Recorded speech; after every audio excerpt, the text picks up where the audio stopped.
let's demo overlayfs and how we can use for Git repositories. So let me say cd mktemp -d.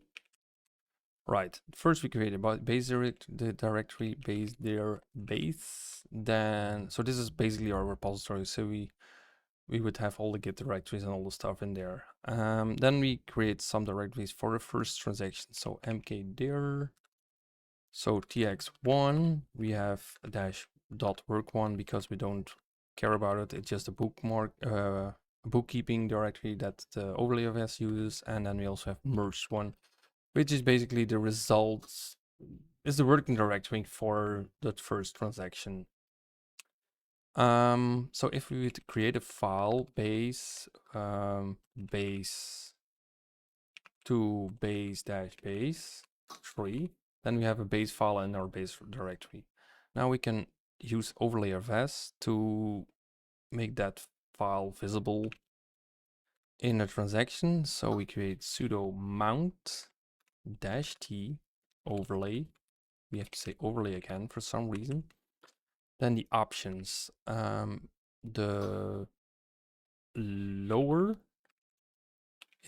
lowerdir, sorry, is base. The upperdir is tx1, so that's the directory lay on top of it. Workdir is like the bookkeeping dir need for the file system to work, and then we mount it onto merged1, so that's the result. So this, right, 3. So now we see base file is in the merged directory as well.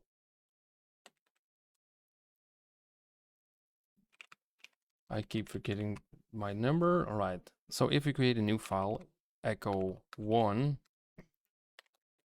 into file merged 1, file 1, then it's in the merged result, but it's not on the base and it's also in the transaction. So when we create mkdir2, right, and then we mount to same thing in the merge through, we only see the base file, but we don't see the file in the first transaction. So we could also do the same here to merged 2/2. I don't know, file 2, what was the name? File 2. Same thing, only file 2 here or only file 2 there. We can even modify the file cat file, no, merged 1, sorry, base. It still has base, but we could say echo 1 3, so cat base cat merged 1 base, merged 2 base. So only transaction 1 sees these changes. Imagine now that we want to commit transaction 1, then we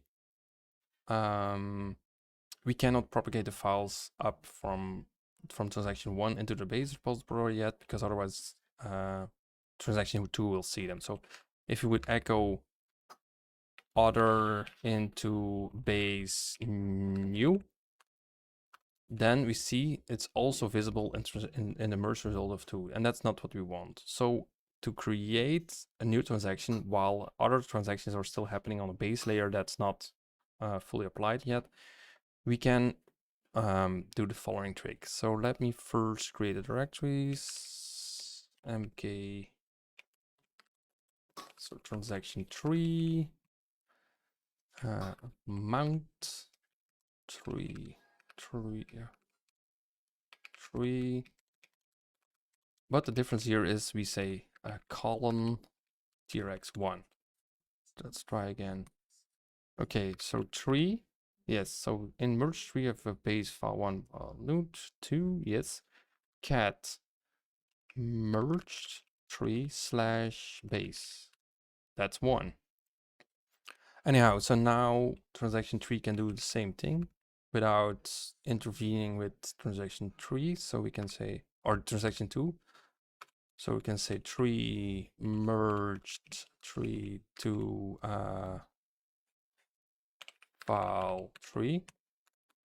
Same thing, file 3 and transaction 3 only in merge 3 and also not in base. But now the issue is, assume now transaction 2 wants to commit. If a new transaction comes up, transaction 4, that one will have in the mount command, so our mount will have TRX2, TRX1 base as the lower dirs. So that's the thing, right? But we can apply the results from TRX1 to the base now, because there are no ongoing transactions that don't have the changes for TRX1. So what we can do is ln. So we hard link TRX1 base to base base.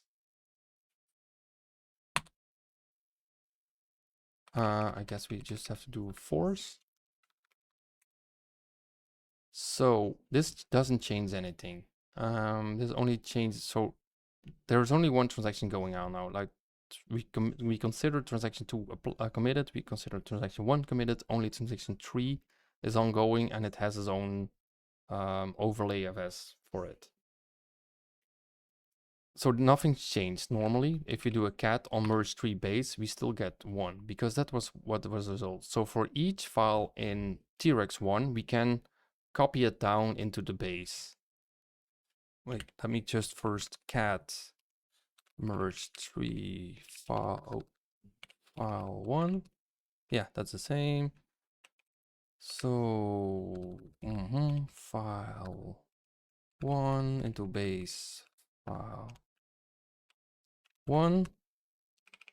Nothing's changed. So all changes basically from transaction 1 are we are able to remove those. Now we can, or we should not remove transaction the directory from transaction 1 yet, because the mount, Control R mount,